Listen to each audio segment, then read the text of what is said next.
or finagled with in some way to make them exactly the same.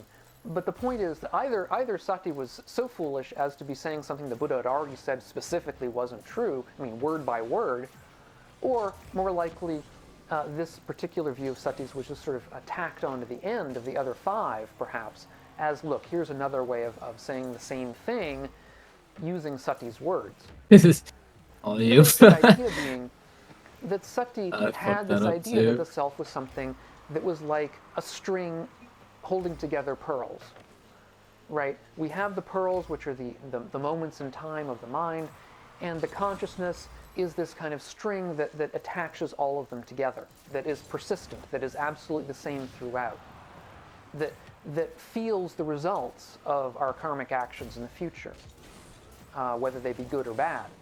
We might say, well, what is the upshot from all of this? And there is, I should say, a simpler, sort of a more grounded sort of day-to-day upshot, and there's the Buddha's own upshot, which is a little deeper.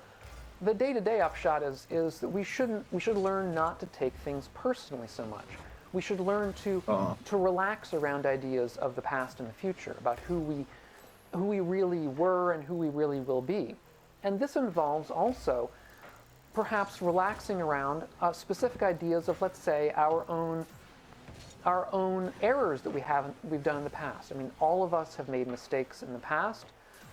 Part of, I think, wisdom is learning to relax around those kinds of actions that we've done in the past, because we understand that we're a different person now. We're not the same person we were back then. That's... In some I go ultimate in. sense, we're not the same person.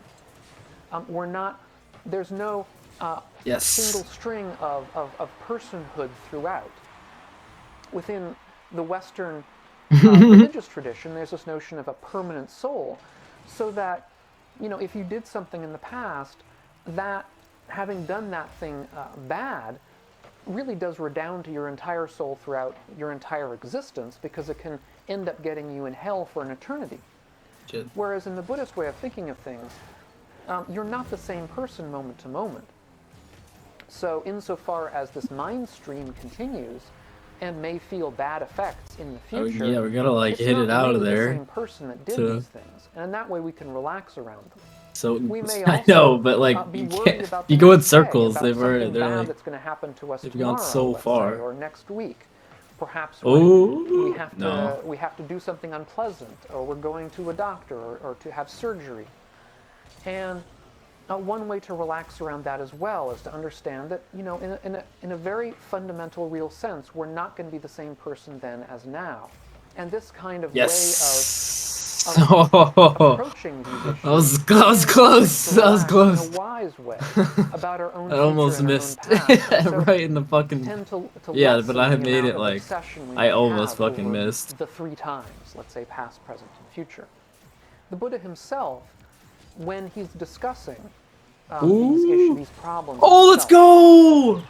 And the ways that we attend improperly to the self. Himself says that there are things that are attending properly. So, whereas we have these 6 ways of attending improperly, or beliefs, wrong views that come up from improper attention, or this kind of improper attending to what we believe is ourself, and worries about our past and our future.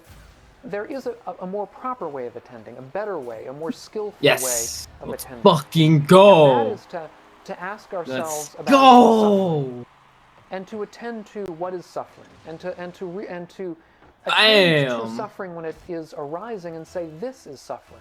That is something that is very useful to attend to try to see suffering when it arises, and to recognize it as suffering, to recognize it as...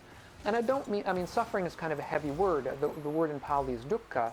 It really has a wider meaning than the Western term, or the English term, suffering. But basically, you can say unsatisfactoriness, or sense of unsatisfactoriness with the way things are.